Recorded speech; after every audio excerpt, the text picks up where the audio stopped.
نبی پاک صلی اللہ علیہ وسلم کی حدیث ہے مسلم میں طبرانی میں، حضور نے فرمایا آؤ میں تمہیں پچھلے زمانے کے ایک ایماندار نوخیز ولی اللہ کی بات سناؤں۔ پچھلے زمانے حضور نے فرمایا پچھلے زمانے میں ایک بادشاہ جادو کے زور پہ حکومت کرتا تھا۔ جب وہ ایک جادوگر اس نے رکھا ہوا تھا تو جادوگر اس کو جادو بتاتا، وہ جادو کے زور پر حکومت کرتا۔ جادوگر بوڑھا ہو گیا تو کہنے لگا بادشاہ کوئی نوجوان میرے پاس بھیج دے، اب میں بوڑھا ہو گیا ہوں میرا پتہ کوئی نہیں کب مر جاؤں۔ ایک نوجوان کی ڈیوٹی لگائی، بڑا زیرک سمجھدار، اپنے رعایا میں سے چن کے جو ذہین فطرت مزاج بچہ تھا وہ اس نے لگایا۔ اللہ کے محبوب علیہ الصلوۃ والسلام فرماتے ہیں بچہ جادو سیکھنے لگا، وقت گزرنے لگا۔ بچہ جب جادو سیکھنے جاتا تو رستے میں ایک راہب بھی تھا جو انجیل جانتا تھا، وہ اللہ اللہ سکھاتا، لوگوں کو حضرت عیسیٰ علیہ السلام کی تعلیمات سے آگاہ کرتا۔ اس نے دیکھا کہ یہاں بھی لوگ کٹھے ہیں تو وہ بچہ اس راہب کے پاس بھی اٹھنے بیٹھنے لگا۔ اب جب اس کے ساتھ اس کی گفتگو بڑھنے لگی تو اس کو باتوں میں لذت آنے لگی۔ اس نے راہب نے پوچھا کہ تو کون ہے اور کس طرح سے آیا ہے، کیا تیرا معاملہ ہے؟ اس نے کہا جی میں جادو سیکھنے جاتا ہوں، آپ کی باتیں مجھے بڑی اچھی لگتی ہیں۔ اس نے کہا دین سیکھ، جادو سیکھنے والے کافر ہو جاتے ہیں، قرآن و حدیث سیکھنے والوں کو اللہ کامل ایمان عطا فرماتا ہے۔ فرمایا یہ سیکھ۔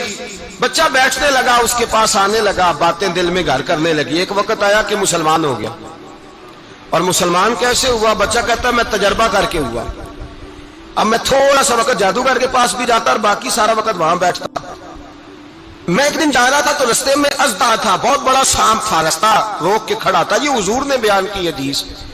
نبی پاک صلی اللہ علیہ وسلم فرماتے ہیں بچہ کہتا ہے کہ رستے کے اندر سانپ ہے، رستے بند ہے، لوگ چھتوں درختوں پہ چڑھے ہیں، راش ہے۔ کہتے چھوٹا سا روڑا میں نے اٹھایا تو میں نے کہا اللہ اگر جادوگر سچا ہے تو اسے مار دے۔ چھوٹا سا روڑا میں نے پھینکا، اژدہا کوئی نہ مرا۔ پھر چھوٹا روڑا اٹھایا، میں نے کہا اللہ اگر وہ عالم سچا ہے تو اسے مار دے۔ اب جب میں نے روڑا مارا تو اژدہا مر گیا۔ میرے اندر سے گواہی آئی نہیں دین کی باتیں سچی ہیں، نہیں قرآن کی باتیں اسلام سمجھانے کے لیے عرض کر رہا ہوں، اگرچہ اس دور میں انجیل تھی، اللہ رسول کی باتیں اچھی ہیں۔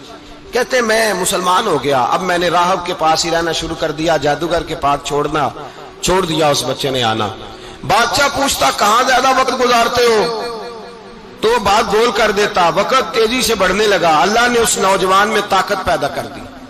اب وہ اس کے اندر نا اللہ نے توانائی روحانیت پیدا کر دی، ابھی جوان ہے، 14-15 سال عمر ہے۔ اللہ نے اب جو بیمار بھی آتا وہ دعا کرتا تو اللہ صحت عطا کر دیتا، جو بھی آتا۔ بادشاہ کا ایک درباری تھا، بادشاہ کو پنکھا جلتا تھا، وہ اندھا ہو گیا، کوئی ایسی تکلیف آئی کہ نابینا ہو گیا، بڑے علاج کرائے شفا نہیں ہوئی۔ کسی نے اس بچے کا پتہ بتایا کانوں میں، اس کے پاس گیا تو بچہ کہنے لگا شفا تو ہو جائے گی پر کلمہ پڑھنا پڑے گا، مسلمان ہونا پڑے گا، جس پیغمبر کا میں غلام ہوں تجھے بھی بننا پڑے گا، دین پہ عمل کرنا پڑے گا، اللہ شفا دیتا ہے۔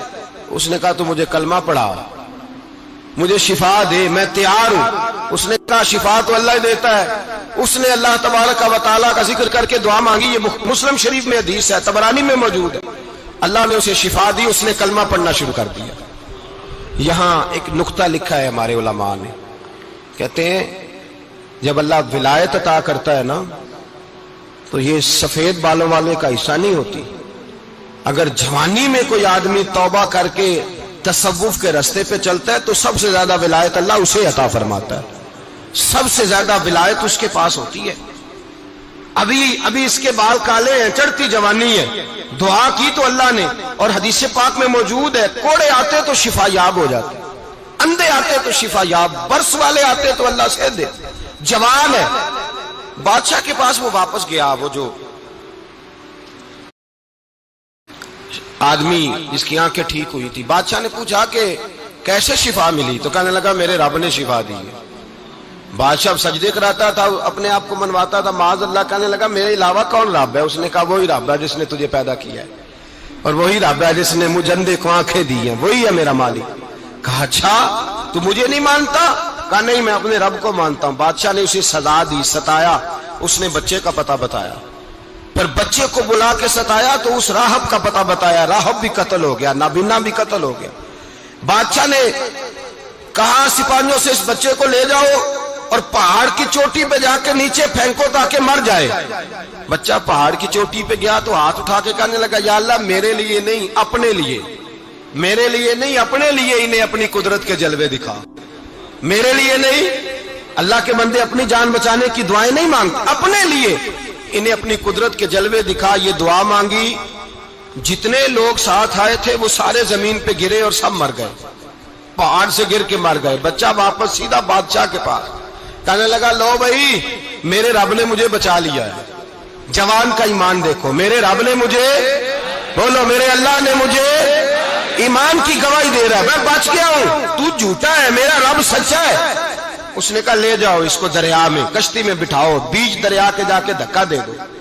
بیٹھے کشتی میں، دریا کے بیچ گئے، اور جب جا کے وہاں اس کو دھکا دینے لگے تو اس نے کہا اللہ میرے لیے نہیں اپنے لیے انہیں اپنی قدرت کے جلوے دکھا۔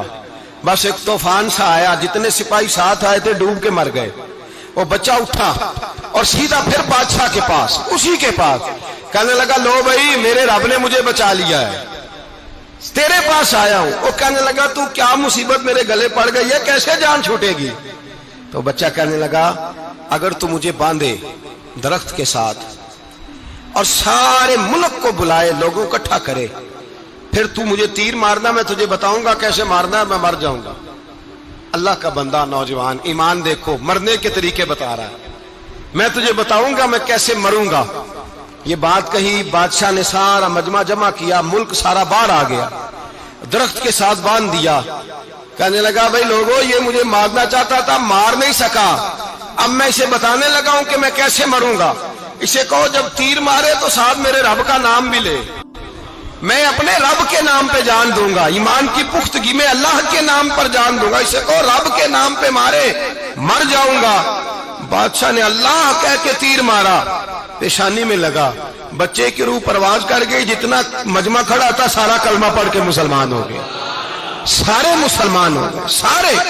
میرے رسول پاک سید عالم صلی اللہ علیہ وسلم نے نوجوانوں کو بتایا جب تمہارے اندر ایمان کی قوت آئے گی تو اللہ تمہاری مدد کرے۔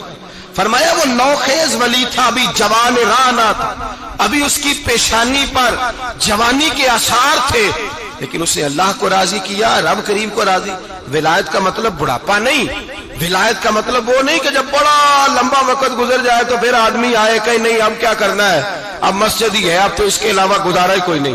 تو اس وقت کا آنا اللہ کی بارگاہ میں قبول تو ہے، لیکن شاباشی اسی کو ملتی ہے جو جوانی کے وقت آئے، جو عین اس وقت آئے جو وقت میرے رسول پاک علیہ السلام کے غلام عبداللہ ابن عمر، حضرت عبداللہ ابن عمر رضی اللہ تعالیٰ عنہ فرماتے ہیں کہ میں نکلا، مجھے سفر کے لیے جانا تھا، تو تھوڑی سی کھجوریں، تھوڑا سا سرکہ، ایک شہد کی بوتل، چیزیں میں نے سفر کے لیے ساتھ رکھ لی۔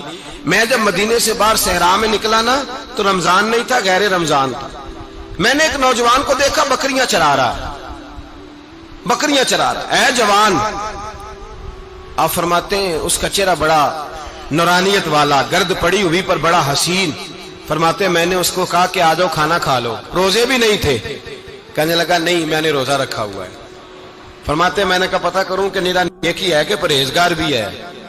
نیک وہ ہوتا ہے جو نماز پڑھے روزہ رکھے، پرہیزگار وہ ہوتا ہے جو گناہ سے بچے، وہ پرہیزگار ہوتا ہے۔ کہا پتہ کروں پرہیزگار بھی ہے کہ نہیں؟ کہتے میں قریب گیا تو میں نے جا کے اس کو کہا بھائی تیری بکریاں بڑی پیاری ہیں، میرا دل کرتا ہے ایک بکری مجھے دے دو۔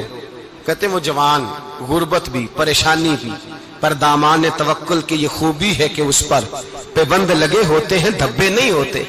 غربت ہے، کہا جناب ایک بکری دے دو۔ آنے لگا جناب بکریاں میری نہیں، بکریوں کا مالک کوئی اور ہے۔ کہتے میں نے آزمانے کے لیے کہا کہ بکریوں کے مالک کو کہنا ایک بکری بھیڑیا لے گیا ہے، کہہ دینا بھیڑیا لے گیا ہے۔ تو کہتے اس نے میری طرف دیکھا، گرد سے اس کے بال لٹے ہوئے، آنکھوں میں روشنی، چہرے پہ اطمینان، لب و لہجے میں ایمان کی طاقت۔ نوجوان کہنے لگا حضور بکریوں کے مالک کو تو کہہ دوں گا بھیڑیا لے گیا ہے، جب عرش کا مالک پوچھے گا تو کیا جواب دوں گا، اللہ کو کیا جواب دوں گا؟ کہتے ہیں میں کانپنے لگا، اس کی بات سن کے واپس آیا، جو کام نکلا تھا وہ چھوڑا، واپس لوٹ آیا۔ میں نے پتہ کیا کس کا غلام ہے، پتہ چلا فلاں آدمی کا ہے۔ کہتے میں نے پہلے غلام خریدا، پھر پتہ کیا تیرے پاس بکریاں کتنی ہیں؟ اس نے کہا 400۔